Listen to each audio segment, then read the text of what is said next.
Ludovic Charpentier, donc, je suis chargé de recherche CNRS, donc au laboratoire Promesse, procédés matériaux et énergie solaire. Donc moi, je vais vous faire une présentation qui sera ce coup-ci un peu plus sur les techniques, notamment ce que l'on utilise pour les études, donc sur les matériaux à haute température, les matériaux pour la conversion d'énergie à haute température, et notamment donc tous les aspects donc problématiques donc, du vieillissement de matériaux. Donc juste, je vais d'abord présenter un peu notre laboratoire, qui est quand même une particularité avec toutes ces installations solaires, et présenter ensuite les contextes et les études que l'on mène généralement dans les matériaux pour l'énergie solaire.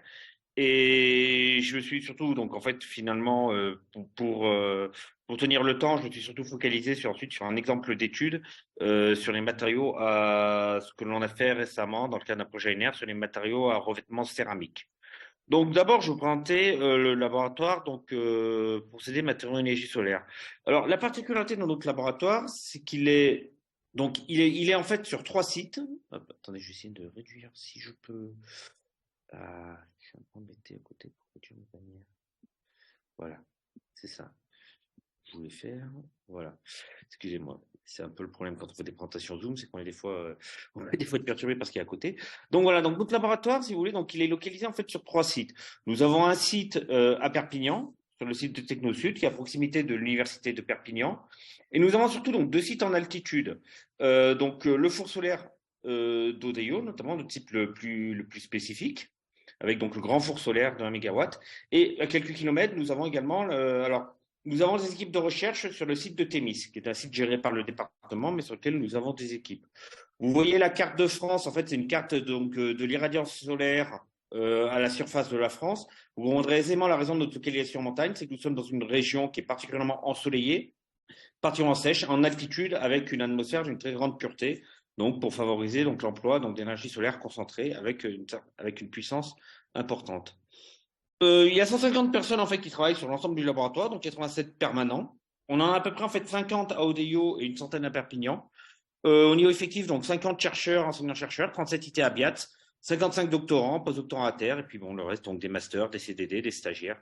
Nous sommes une UPR du CNRS avec également une forte application de l'Université de Perpignan, animateur du LABEX solaire Solstice, pôle national de recherche et développement sur le solaire à concentration via l'équipe ex-Socrate. Et ce qui est surtout notre caractéristique, c'est donc des moyens solaires uniques au monde qui nous positionnent comme infrastructure de recherche à la fois française via le réseau FR Solaris et européenne par le réseau donc EU Solaris. Concernant nos principaux instruments, donc nous avons donc le grand four solaire d'Odeyo, donc qui a une puissance donc, de concentration donc de 10 000 soleils, qui donne une puissance donc de 1000 kilowatts et qui permet d'avoir des températures donc jusqu'à 3000 degrés C au foyer. Nous avons donc à quelques kilomètres du four solaire, nous avons la tour solaire de Thémis, donc qui nous sert notamment, qui est en fait un prototype de centrale solaire à concentration à Tours, avec une puissance de 5000 kilowatts.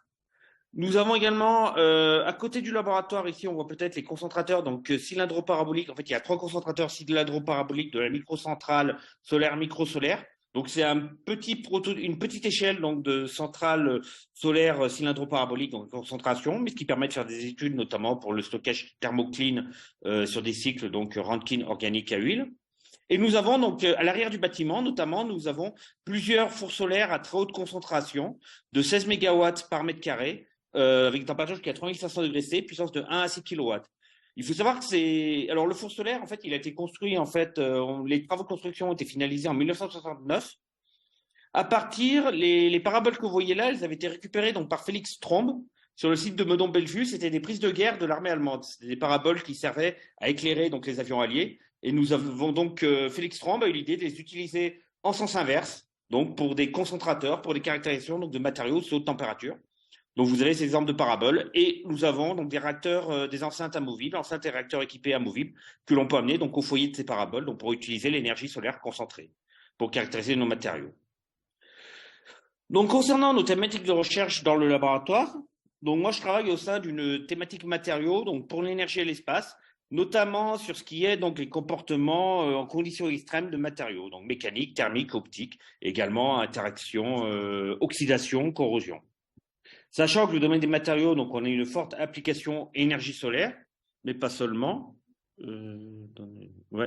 Nous avons une forte composante donc matériaux pour le solaire, mais pas seulement. Nous avons aussi des études pour les matériaux, donc pour le nucléaire, et puis également pour l'espace, l'aérospatial, caractérisation de bouclier thermique de sonde spatiale lors de rentrée atmosphérique, caractérisation de la destruction de débris lors de rentrée dans l'atmosphère, caractérisation également d'éléments de chambre de combustion et de tuyères pour l'aérospatial. Les autres thématiques de recherche, donc la deuxième thématique, c'est centrales solaires de prochaine génération. Et également, nous avons des équipes de recherche pour ce qui est du stockage et de la chimie solaire, pour notamment pallier l'intermittence du flux solaire incident. Donc, maintenant, je vais vous parler un peu du contexte d'étude dans le cadre des matériaux pour l'énergie solaire. Donc là, je vous mets juste deux cartes pour montrer les acteurs un peu actuellement dans le solaire concentré. Vous avez à gauche la carte de l'irradiance solaire normale, avec notamment des zones particulièrement exposées en raison des régions désertiques, notamment de présence de régions désertiques. Et à votre droite, vous avez une carte des installations solaires concentrées qui sont actuellement opérationnelles et en construction. Ça vous montre un peu les différents acteurs sur l'énergie solaire. Par exemple, il y a une zone qui est particulièrement ensoleillée, c'est le désert d'Atacama au Chili, qui est par exemple un acteur émergent dans l'énergie solaire. Bon, aux États-Unis, forcément, leurs centrales, ils vont surtout les baser au niveau du Nevada, au niveau notamment de l'État du Nevada, zone particulièrement exposée. En Europe, c'est principalement l'Espagne, notamment dans la zone de Séville, Almeria, que plusieurs installations solaires à concentration sont développées. En Afrique, nous avons un développement en Afrique du Sud, également le Maroc, qui est un acteur privilégié avec notamment beaucoup d'installations cylindro-paraboliques au niveau notamment de Ouarzazate, par exemple. Et puis dans les pays émergents, on a par exemple la région du Moyen-Orient, le MENA, à la fois pour production d'énergie, mais aussi il faut voir que le solaire concentré peut aussi apporter de l'énergie pour différents process industriels. Actuellement, nous sommes sur une limite à 750 degrés C, qui permet quand même de couvrir plusieurs procédés, notamment tout ce qui concerne des procédés de traitement de l'eau importants. Et on travaille également sur différents projets pour travailler notamment pour un emploi d'énergie solaire concentrée à plus haute température. On avait essayé de monter par exemple un projet européen de calcination en partenariat justement avec le Maroc. Également, on est également dans des projets, développement de projets pour ce qui concerne par exemple la réduction métallurgique, qui est également une activité industrielle fortement émettrice de CO2.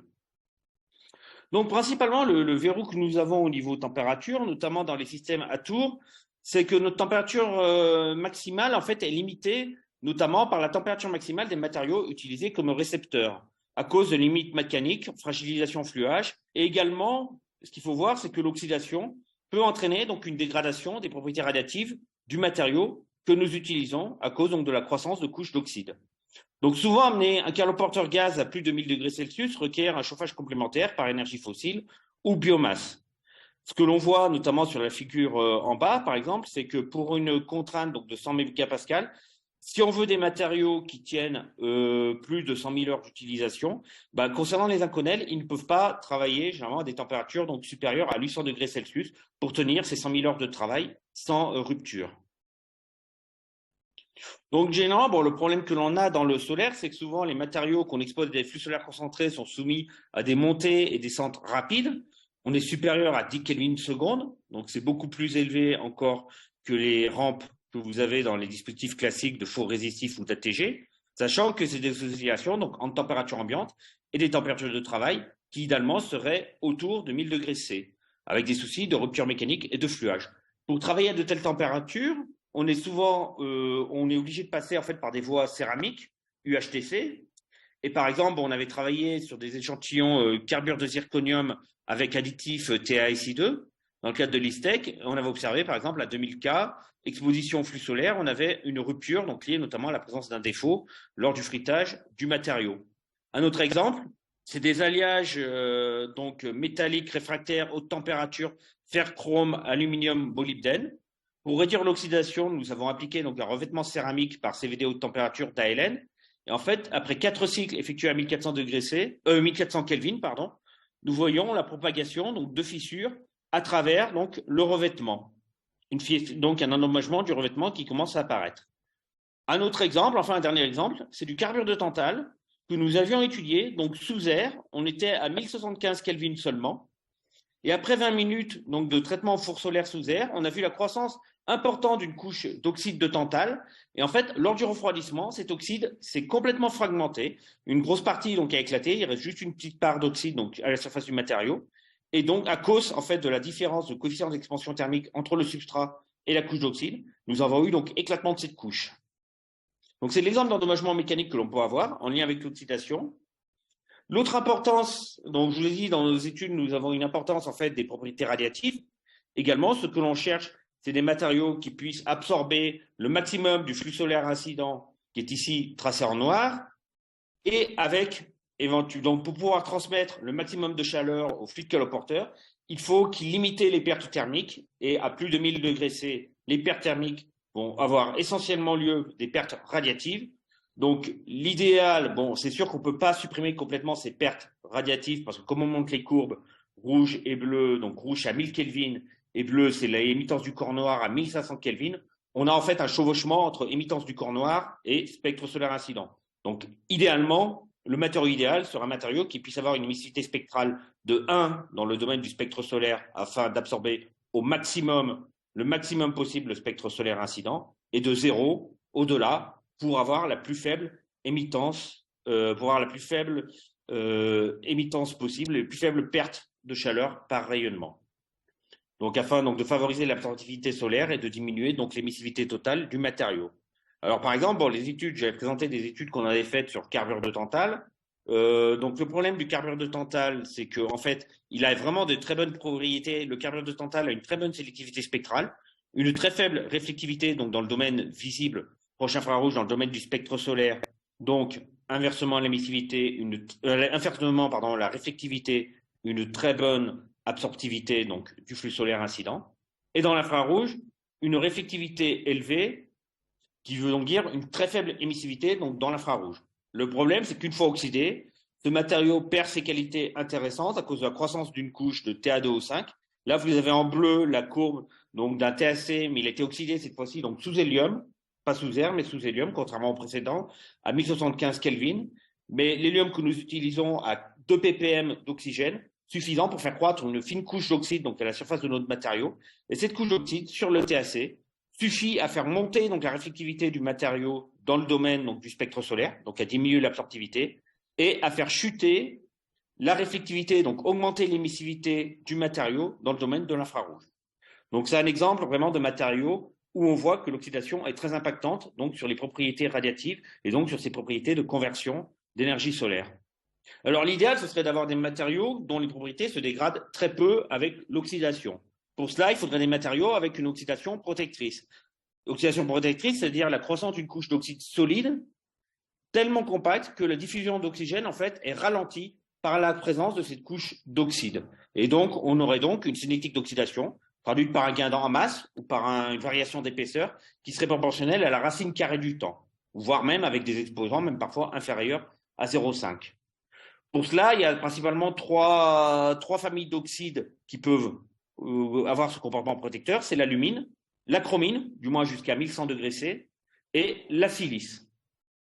Après, d'autres matériaux, par exemple, le zirconium et l'hafnium vont former des couches poreuses de zircone ou d'hafnie qui, elles, sont non protectrices, favorisent la diffusion de l'oxygène et donc l'oxydation continue du matériau.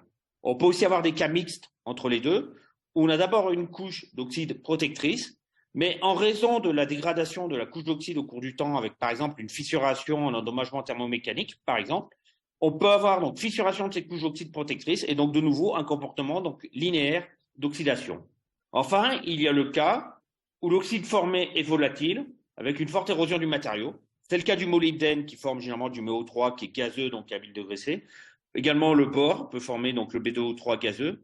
Et puis enfin, le cas de la silice, le cas du silicium, c'est particulier parce qu'il y a un régime, donc généralement, donc c'est jusqu'à 1900 Kelvin et sous une pression donc ou sous une pression d'oxygène donc importante, donc de l'air ambiant, on a formation d'une couche de silice protectrice. À haute température ou sous pression d'oxygène réduite, on peut avoir formation donc de SiO gazeux avec une volatilisation. Et ainsi, on peut avoir des fois des comportements mixtes liés soit à la formation d'abord d'un oxyde protecteur, puis d'une suivi donc d'une volatilisation, soit formation d'une couche d'oxyde solide et décollement lié à l'endommagement mécanique. Donc, pour caractériser ces matériaux, donc nous avons différentes enceintes solaires qui ont été développées donc, pour faire des caractérisations. Donc là, je vous présente surtout une enceinte qui a été développée donc, pour les du matériau en oxydation, donc sous air. C'est l'enceinte, donc le réacteur haute pression et température solaire. Elle est située en fait au foyer donc, du four solaire vertical de 6 kW. Les rampes de température que l'on peut obtenir, c'est des rampes donc jusqu'à 100 Kelvin seconde, avec une température maximale de 2500 Kelvin. Ça dépend de la propriété, donc de l'absorptivité solaire du matériau que l'on veut étudier. Le matériau est placé donc au foyer de ce concentrateur à facettes. Entre le concentrateur et le réacteur, nous avons un diaphragme, un obturateur sous forme de diaphragme. En fait, l'ouverture des pales permet de contrôler donc la quantité de flux solaire concentré que nous envoyons à l'échantillon et donc la température de la surface de l'échantillon. Température que nous mesurons par pyrométrie optique via un chemin de miroir qui permet donc d'arriver donc à ce pyromètre qui est situé là. Pyromètre optique a une longueur d'onde de 5 microns. On fait la mesure de température à une longueur d'onde volontairement éloignée de celle du spectre solaire pour ne pas avoir une mesure de température polluée par le flux solaire concentré qui arrive à la surface de notre échantillon. Ce réacteur est également équipé donc d'un spectromètre de masse qui permet donc de faire une détection in situ des espèces gazeuses éventuellement produites. Et on peut filmer ici par caméra avec filtre infrarouge afin donc d'avoir accès à la visualisation donc, de nos expériences in situ. Et donc ce réacteur, il peut opérer donc sous air ambiant. Alors nous sommes à une pression comme notre laboratoire, donc il est situé donc en montagne à une altitude de 1400 mètres. On est en fait à 0,87 atmosphères au niveau donc de la pression ambiante. Donc c'est pour ça c'est une pression un peu plus faible que ce que vous auriez au niveau du sol. Ou on peut travailler aussi sur des atmosphères contrôlées avec flux d'hélium ou d'azote, par exemple, pour travailler dans des atmosphères moins oxydantes que l'air. Donc, comme je vous l'ai dit, les propriétés importantes de nos matériaux, ce sont les propriétés optiques. Pour cela, donc, nous avons déjà deux appareillages qui nous permettent donc, de mesurer les propriétés optiques, donc la température ambiante. En fait, c'est des appareils qui mesurent surtout la réflectivité hémisphérique directionnelle, donc à 300 K. Le premier, c'est le Perkin-Elmer Lambda 950. Lui fait les mesures donc, dans des intervalles 0,25 2,5 microns, donc dans le domaine du spectre solaire. Et le SOX100, il fait les mesures dans un intervalle de 25 microns, donc dans un intervalle plus infrarouge, lointain. À partir de ces mesures donc, de réflectivité, on peut déduire l'émissivité spectrale. Bon, pour des matériaux opaques, c'est 1 moins la réflectivité. Bon, on peut aussi utiliser ces deux appareillages pour mesurer la transmittivité des matériaux, si jamais on a vraiment des matériaux semi-transparents à étudier. Et ces mesures, ça permet déjà de donner une première indication sur comment l'oxydation peut donc affecter l'absorptivité solaire alpha, l'émissivité totale, donc epsilon, du matériau, mais à l'ambiance, 300 Kelvin. Ce qui nous intéresse aussi, c'est des mesures de propriétés radiatives en température. Pour cela, nous avons un deuxième appareillage qui avait été, nous avons des enceintes en fait qui ont été développées donc, pour travailler sous flux solaire concentré, dont l'enceinte MEDIAS, moyen d'essai diagnostic en ambiance spatiale extrême, elle est située en fait au foyer donc, du grand four solaire d'Odeyo de 1 MW. Et en fait, le principe, c'est que l'échantillon, donc en fait, c'est diamètre 25 ou 40 mm, il est placé, donc il est irradié donc, par un flux solaire incident, il est irradié donc par le flux solaire incident. Il va donc être monté en température donc, par emploi donc l'énergie solaire concentrée. Et les propriétés en fait d'émissivité sont mesurées en face arrière de cet échantillon. Donc là, par contre, ça marche uniquement pour des échantillons qui seraient opaques. Les mesures que l'on peut faire, on peut les faire donc l'enceinte. Vous voyez qu'il y a un grand volume d'enceinte qui permet en fait de travailler donc soit sous air ambiant, donc toujours pareil, la pression c'est 0,87 atmosphères à cause de l'altitude. On peut travailler donc sous vide, comme le nom de l'enceinte vous le dit, ça a été étudié notamment pour des matériaux pour le spatial. Donc on peut descendre jusqu'à une pression de 10-5 pascal pour vraiment faire des études dans le vide spatial. Notamment, on avait développé cette enceinte notamment pour les projets Solar Probe de la NASA. On peut également, si on veut, mettre une circulation d'hélium également, par exemple, pour travailler sous atmosphère contrôlée. Donc la mesure d'émissivité spectrale, on l'a fait en face arrière avec le radiomètre, spectroradiomètre. C'est l'appareillage blanc que vous voyez ici, qui travaille donc sur la gamme. Alors, il travaille sur une gamme donc 1,4 14 microns. Par contre, au niveau mesure, donc on est privé un peu d'une partie du spectre solaire. Ce spectroradiomètre, il a été calibré précédemment sur un corps noir en utilisant donc un banc avec un chemin optique identique de miroirs et de fenêtres pour pouvoir donc accéder aux mesures d'émissivité du matériau. Et la température à laquelle donc le matériau est soumis, nous la mesurons donc en utilisant un dispositif donc développé au laboratoire de pyroflectométrie à 2 longueurs d'onde. L'intérêt de ce dispositif de mesure de température, c'est qu'il peut permettre de mesurer la température de surface avec 2 équations d'une surface dont l'émissivité est inconnue ou d'une surface dont l'émissivité peut des fois évoluer avec la température, notamment en fonction de réactions avec l'environnement. Et donc, à partir de ces mesures, on peut également donc accéder à des valeurs approchées de l'absorptivité et de l'émissivité totale, approchées parce qu'il manque quand même les courtes longueurs d'onde, mais on peut donc ainsi avoir donc des valeurs et des indications sur l'évolution donc de ces propriétés d'absorptivité et d'émissivité en fonction donc de la température. Donc, j'ai juste présenté donc pour cet exposé, pour finir, je vais vous présenter donc un exemple d'étude qu'on a fait sur des matériaux à revêtement céramique. C'est dans le cadre de la thèse de Joanne Colas, dans le cadre d'un projet ANR que nous avions monté avec nos collègues du laboratoire CIMAP de Grenoble. Le substrat que nous avons utilisé dans ces empilements, donc étudiés, c'est du Cantal APMT. C'est un alliage, donc fer, chrome, aluminium, molybdène, bon, plus quelques impuretés, commercialisé par Sandvik, qui avait la forme donc de carré de 15 mm de côté et de 2 mm d'épaisseur. Ces substrats, ils ont été oxydés pendant 25 heures en faux résistif afin de faire une couche d'accommodation qui est en fait principalement constituée d'alumine. Même si c'est le troisième élément prépondérant, c'est généralement l'aluminium qui va s'oxyder en priorité sur ces matériaux, donc pour former une couche donc, de 2 microns d'alumine. Et ensuite, donc nos collègues du CIMAP ont procédé à un dépôt de CVD haute température de 15 microns de carbure de silicium à 1400 Kelvin à partir des précurseurs, donc silane et propane. Il y a plusieurs techniques de dépôt céramique, mais pourquoi la CVD haute température nous intéresse particulièrement? C'est en raison de la température de dépôt, qui est une température élevée. Donc l'avantage, c'est que en fait, cette température de dépôt est proche de la température de travail attendue du matériau et de l'empilement. Ce qui nous intéresse, c'est d'avoir des matériaux qui puissent travailler donc au-delà des 1000 degrés C pour la conversion d'énergie solaire. Donc les 4 échantillons, en fait, ils nous avaient ainsi produit 4 échantillons. Et sur ces 4 échantillons, nous avons donc gardé un échantillon comme référence pour les caractérisations. Nous avons traité un échantillon en four solaire, des cycles de 20 minutes, en fait, de montée rapide en température et descente rapide en température, avec palier donc de 20 minutes à 1400 Kelvin. On les a traités donc sous le REPS que je vous avais présenté précédemment. Nous avons essayé d'aller au-delà de cette température de dépôt en faisant des essais donc, de cycles de 20 minutes à 1600 Kelvin.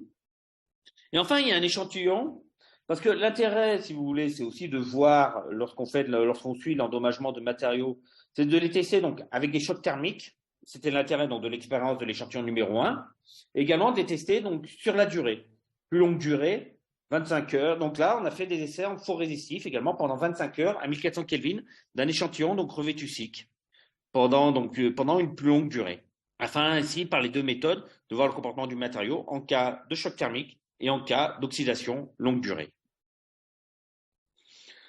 Donc la première observation, ce sont les échantillons donc, qui avaient été traités donc, en four solaire sur EPS.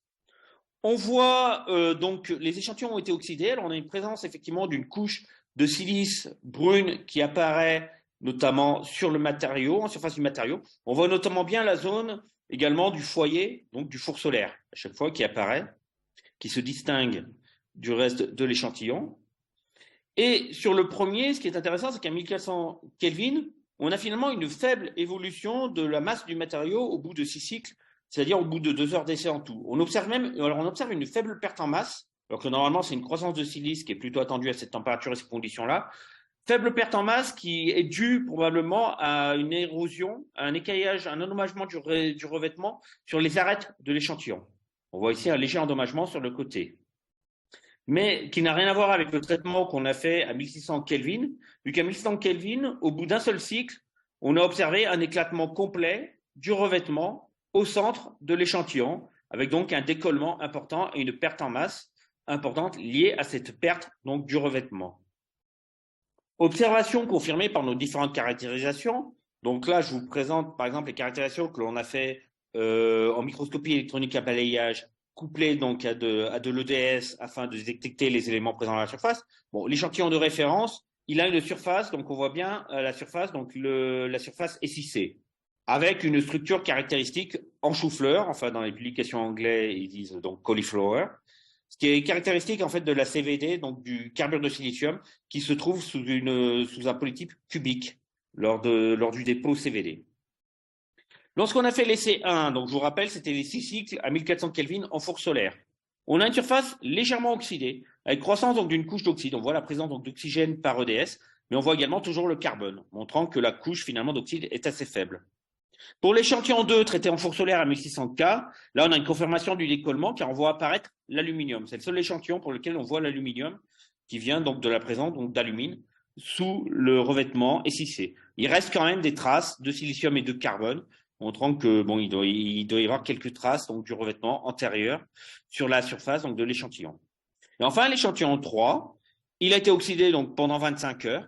Et là, on ne voit plus le carbone du revêtement, on ne voit plus que de la présence de SiC et d'eau, montrant donc qu'on a une épaisseur donc de silice importante, plus importante que pour l'échantillon 1, qui s'est formé donc à la surface de l'échantillon. Lorsque l'on regarde les propriétés optiques, donc du coup de nos échantillons, donc après oxydation. Donc là, je vous avais présenté les mesures en température, mais compte tenu des dimensions d'échantillon, on a fait juste des mesures de propriétés à l'ambiance. C'est néanmoins intéressant parce que si on accepte, pardon, je suis plus sur la barre d'espace en fait. Bon, si on accepte donc l'échantillon de référence, c'est le trait noir continu. Ce que je vous ai présenté sur le premier graphe aussi, je vous ai remis donc le spectre solaire incident pour vous montrer un peu l'intérêt de la variation d'émissivité dans ce domaine-là, notamment du spectre solaire incident. Les traits pointillés, c'est l'échantillon 2. Donc celui-là, il est très particulier. On a vu précédemment. L'échantillon, le revêtement SiC donc, a massivement disparu. D'ailleurs, on ne trouve plus cette bande caractéristique, cette chute d'émissivité caractéristique à 12 microns, qui est caractéristique donc de la présence du carbure de silicium.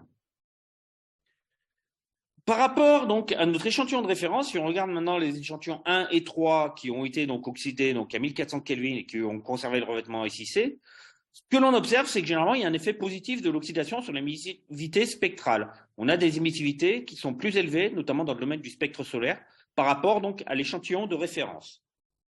Également, autre observation, on s'aperçoit qu'il y a formation de silice, notamment parce que l'émissivité chute à 8 microns. Et dans les bases de données que nous avons, donc il y a notamment des grands livres de Monsieur Toulouken qui en 1972 avait référencé les propriétés optiques de la plupart des matériaux céramiques, métalliques et oxydes. Et à l'umicron, on observe, en fait, à l'umicron, c'est un pic en fait de réflectivité de la silice. Donc, on a une chute d'émissivité qui apparaît à l'umicron et qui est cohérent avec la formation donc de silice qu'on a observée. Aussi, un autre impact de la présence d'oxyde, c'est la présence en fait de franges d'interférence que l'on observe notamment pour l'échantillon 3 avec plusieurs pics qui apparaissent, donc chute et hausse donc d'émissivité qui est liée en fait au fait que la couche d'oxyde formée de silice est semi-transparente, donc avec des réflexions dans la couche d'oxyde qui vont faire apparaître des interférences constructives ou destructives et qui vont donc faire fluctuer nos valeurs d'émissivité, la valeur d'émissivité donc de l'empilement. On observe aussi ces franges d'interférence pour l'alumine sur des plus grosses longueurs d'onde, donc pour l'échantillon 2. Donc, en conclusion, quand on fait un peu la synthèse de toutes nos observations et qu'on regarde, donc en conclusion, quand on fait la synthèse de toutes nos observations, donc à partir des franges d'interférence, il faut savoir qu'il est possible, des méthodes ont été développées, notamment, c'est notamment chez nos collègues du CEMTI d'Orléans. Ils ont pu en fait utiliser les mesures d'émissivité comme en fait un ellipsomètre pour pouvoir calculer l'épaisseur de la couche d'oxyde en fonction donc de l'espacement de ces franges d'interférence. C'est ainsi qu'on a pu voir que l'échantillon qui a été oxydé pendant 6 fois 20 minutes à 1400 Kelvin sur le réacteur REPS, il a une épaisseur en fait qui est inférieure à 40 nanomètres vu la faible présence de franges d'interférence. Et celui qui a été oxydé pendant 25 heures, il a une épaisseur d'oxyde en fait qui serait donc de 220 nanomètres d'après les calculs que l'on a fait à partir des franges d'interférence. Donc on voit que c'est quand même des épaisseurs de silice qui restent très faibles au bout de 25 heures d'oxydation. Lorsqu'on a fait des observations MEB sur la tranche de ces échantillons, on ne voyait même pas cette silice à cause justement de cette faible épaisseur qui est bien plus faible que les poires d'analyse en microscopie électronique. Ce qui est intéressant aussi, c'est donc l'absorptivité solaire. En fait, l'absorptivité solaire, on peut la déduire à partir des valeurs d'émissivité spectrale et de l'irradiance du spectre solaire. C'est le rapport en fait entre ce qui est absorbé, donc l'intégration donc de l'émissivité multipliée par l'irradiance solaire sur l'irradiance totale. Et donc l'absorptivité, on observe que par rapport à l'échantillon de référence, donc ça c'est les mesures qui ont été faites à 300 K, Mais on note que par rapport à l'échantillon donc de référence, elle est de 0,8 et elle est en fait améliorée lorsqu'il y a oxydation de la couche de SiC donc à 1400 K, donc 0,91, 0,90. On voit qu'il y a un effet très positif ici donc de l'oxydation sur les propriétés donc optiques du matériau au niveau de l'absorptivité. Par contre, bon, l'échantillon 2, c'est un cas particulier. Il y a eu un décollement important de la couche d'oxyde. On a même vu qu'il y a eu une croissance même de la couche d'alumine intermédiaire parce qu'en MEB, on avait mesuré donc cette épaisseur, elle était de 4 microns d'après les observations MEB. Donc c'est même plus important que les 2 microns initiaux donc de la couche intermédiaire. Et bon, l'absorptivité, donc l'absorptivité forcément, là c'est plus l'absorptivité donc de la couche donc d'alumine. Ces résultats, ils ont fait l'objet donc d'une publication dans la revue donc Thin Solid Films. Donc ça a été publié récemment. Et donc, en conclusion, ce que j'ai voulu vous présenter ici, c'est donc les méthodes qu'on a donc utilisées donc au laboratoire pour suivre donc le vieillissement de matériaux pouvant servir donc à la conversion donc d'énergie solaire. Donc, à la fois donc les fours solaires que nous utilisons, donc les instruments aussi de mesure d'émissivité associés. Je vous ai présenté donc des exemples donc d'études récentes sur des matériaux à revêtement céramique permettant de suivre donc les dommages liés à l'oxydation et au cycle thermique. On voit qu'il y a à la fois donc des soucis que nous avons dans ces matériaux d'oxydation. On a aussi des soucis d'endommagement thermomécanique. D'ailleurs, actuellement, il y a un stage de master en cours et qu'on aimerait prolonger justement pour les études, donc pour le suivi, en fait, les mesures de contrainte dans des revêtements céramiques déposés sur substrat métallique pour pouvoir davantage estimer l'endommagement, pour pouvoir aussi optimiser ces revêtements afin donc de réduire les risques de fissuration et d'améliorer la tenue donc de revêtements céramiques sur substrat métallique. Et je vous montre ainsi aussi, donc par rapport également à la thématique donc JDR Concorde, j'ai voulu vous montrer l'importance donc de la dégradation des propriétés optiques et de l'endommagement mécanique, donc en lien avec l'oxydation, sachant qu'au niveau donc du four solaire, bon, j'espère vous avoir montré dans ce qui est le transparent qu'on a pu également développer donc un savoir-faire pour pouvoir suivre cet endommagement. Et donc, si jamais il y a des équipes de recherche qui sont éventuellement intéressées pour nous contacter, ben, n'hésitez pas. Je remercie mes différents collègues qui m'ont aidé donc dans cette étude. Donc, il faut savoir que nous avons un service, donc installation solaire et systèmes associés. C'est vraiment une spécificité de notre laboratoire avec donc les ingénieurs de recherche qui s'occupent également du développement donc des installations solaires. Donc, Emmanuel Guillot pour l'ensemble. Bon, Jean-Louis Sens qui est plus lui pour les installations développées donc au Grand Four Solaire d'Odeio. Nous avons un service de plateforme de caractérisation des matériaux que Eric Bech supervise. Il s'occupe lui des analyses de surface, mais c'est également donc les résultats que je vous ai présentés de mesures de propriété optique à l'ambiance. C'est Christophe Escape qui fait opérer donc les appareillages que je vous ai montrés, donc de Perkins-Elmer et Soxan. Et au niveau collaboration, bon, nous avons travaillé donc avec Frédéric Mercier, donc de la CIMAP. Je suis également très actif donc dans le groupe de recherche Tamaris. Alors peut-être que certains d'entre vous font partie également de ce groupe de recherche. Parce que je sais que P' suit le laboratoire P' suit également les activités de ce groupe de recherche. Donc Tamaris, qui est un groupe de recherche qui est plus sur les activités donc rayonnement et interaction, donc rayonnement matériaux. En fait, l'idée c'est de travailler notamment sur des matériaux optimisés pour les interactions avec l'énergie solaire, avec le rayonnement.